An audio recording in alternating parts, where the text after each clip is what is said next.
Bueno, esa mujer yo la conocí desde chico porque era el médico de familia y ella recibió a mi hermana cuando nació mi hermana. Yo tenía 4 años, es mi primer recuerdo.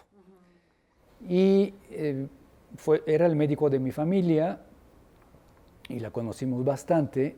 Y ya adolescente y después ya hombre casado, tuve la suerte de ser su amigo y fue amiga también de mi esposa.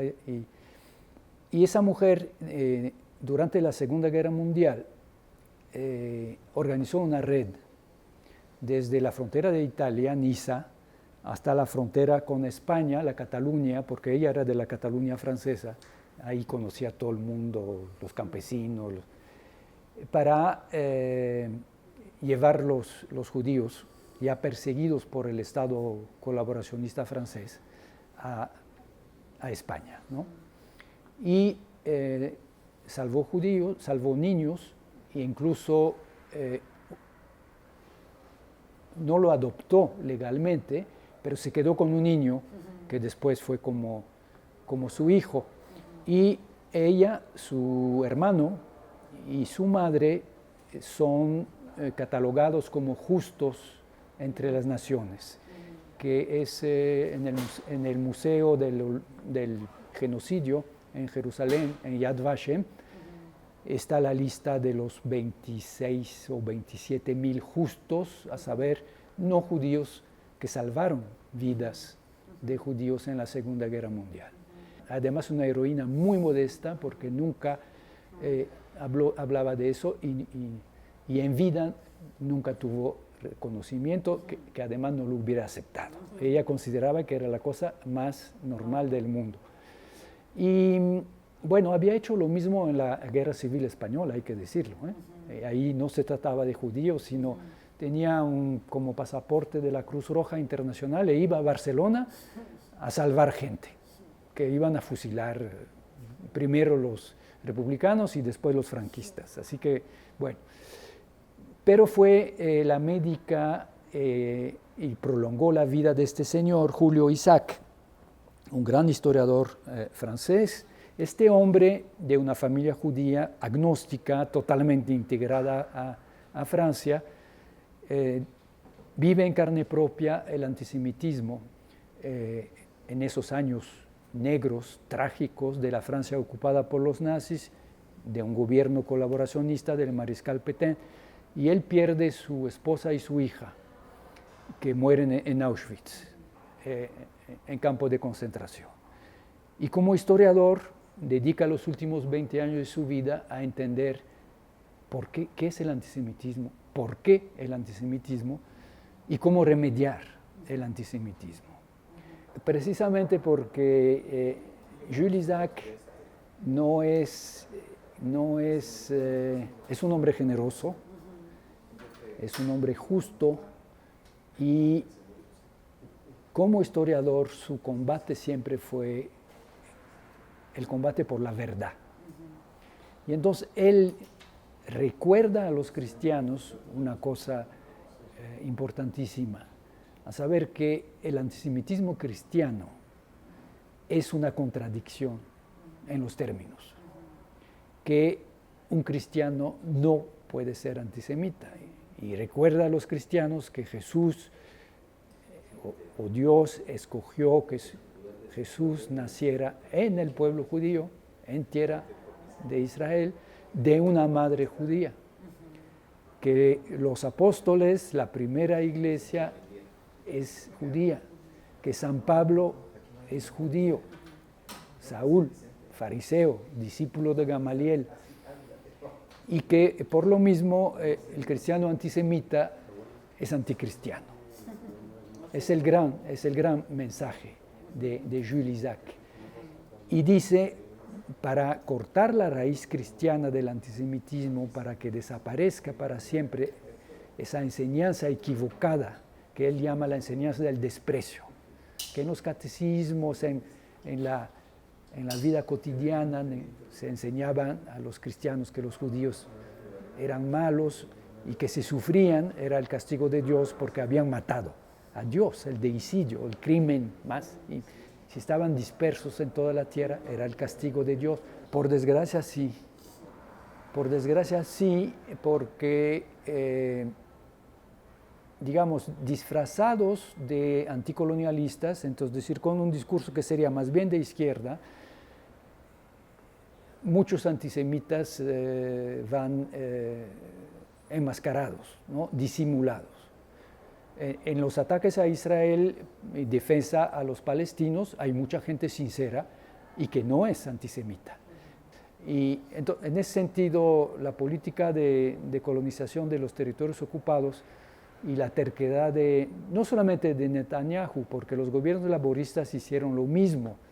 Incluso un personaje que por otro lado respeto y admiro, Shimon Peres, fueron los gobiernos laboristas que empezaron esa política de colonización, que de cierta manera es un suicidio para Israel, porque vuelve dificilísimo. Si usted piensa que hoy hay casi 500.000 de judíos israelíes, porque hay árabes israelíes, por eso tengo que precisar, hay más de 400.000 colonos en los territorios ocupados. ¿Cómo crear un Estado palestino?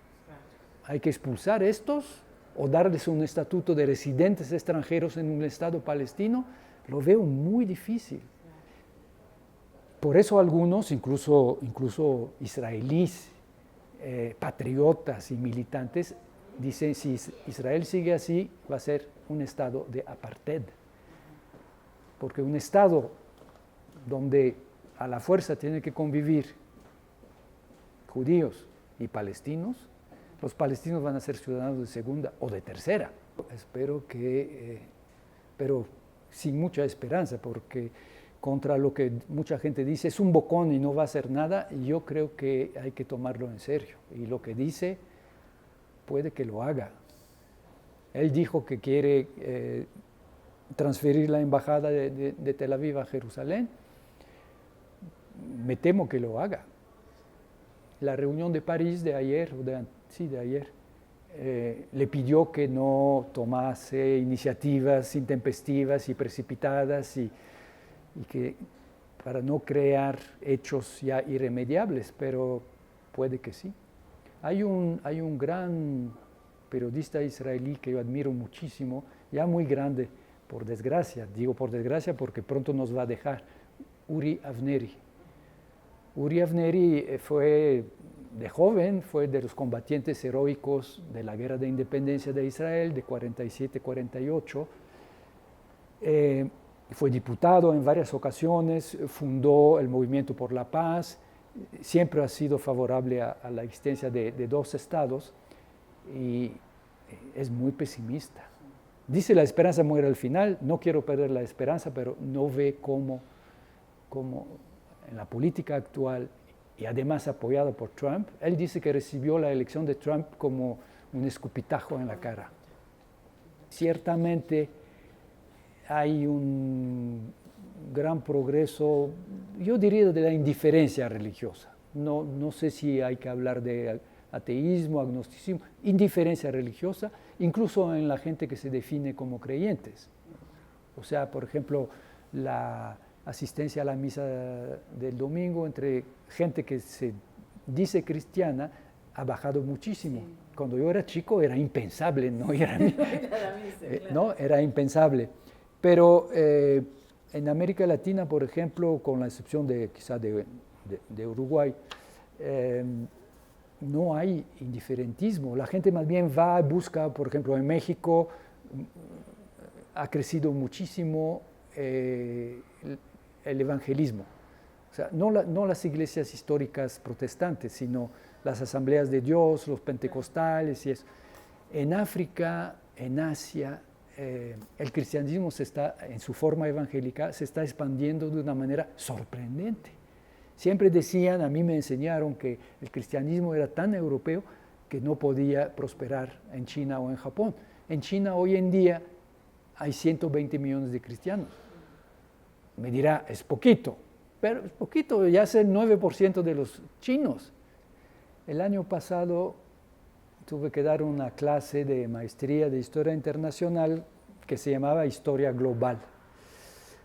y explicaba a mis estudiantes que, bueno, desde que la humanidad existe ha habido ese doble movimiento de repliegue sobre sí mismo, la tribu, el clan, la nación, y el movimiento contrario de expansión, a veces violento, imperios coloniales, conquistas, masacres incluso, y a veces también de manera pacífica. El Imperio Romano, después de su fase violenta, nos dejó hasta la fecha una imagen, la Pax Romana, la famosa paz romana, y la convivencia de muchas religiones y naciones y lenguas, y ese momento fabuloso del año 202 de nuestra era, cuando el emperador Caracalla da la ciudadanía a todos los habitantes del imperio. Todo lo contrario de un imperio colonial, ¿no? Y el autor les decía, cada globalización engendra de manera inevitable reacciones contra la globalización. Entonces, en ese momento estamos en eso. Trump, Putin, Brexit, Le Pen, Orbán en Hungría, el checo cuyo nombre se me olvidó, el polaco, todos estos, ¿no? Pero yo creo que es un momento, una buena noticia. En las intenciones de voto, por la primera vez, Marine Le Pen, la extrema derecha francesa, está bajando. ¿Y sabe usted por qué está bajando? Por su abrazo con Putin y por su abrazo con Trump. A su mismo electorado o los que simpatizan con ella, se les hizo demasiado. Entonces, y en Alemania yo espero que Merkel gane la batalla. Para mí es una mujer admirable. En Francia hay un candidato independiente que puede ser el caballo negro. No soy profeta, no tengo ninguna garantía que pueda ganar, pero el señor Macron, entrevistado ayer en El País, decía a contracorriente de todos los otros candidatos que hay que reanudar, reconstruir el eje franco-alemán y apostarle a Europa, pero una verdadera Europa política. Entonces, tiene usted globalización, antiglobalización y antiglobalización. Y eso no va a terminar tan pronto. Y yo soy partidario, la Unión Europea es la única aventura política novedosa en el mundo. No es imperio, podría ser nación de naciones. Y por ejemplo, a un país como España, que tiene el problema vasco, el problema catalán, eso lo puede resolver en el marco de la Unión Europea. En el puro marco español es más difícil. Será absurdo, pero mire usted, la estrella polar nos guía, marca el norte. Nunca llegaremos a la estrella polar, pero nos ayuda. Entonces, la esperanza muere al final.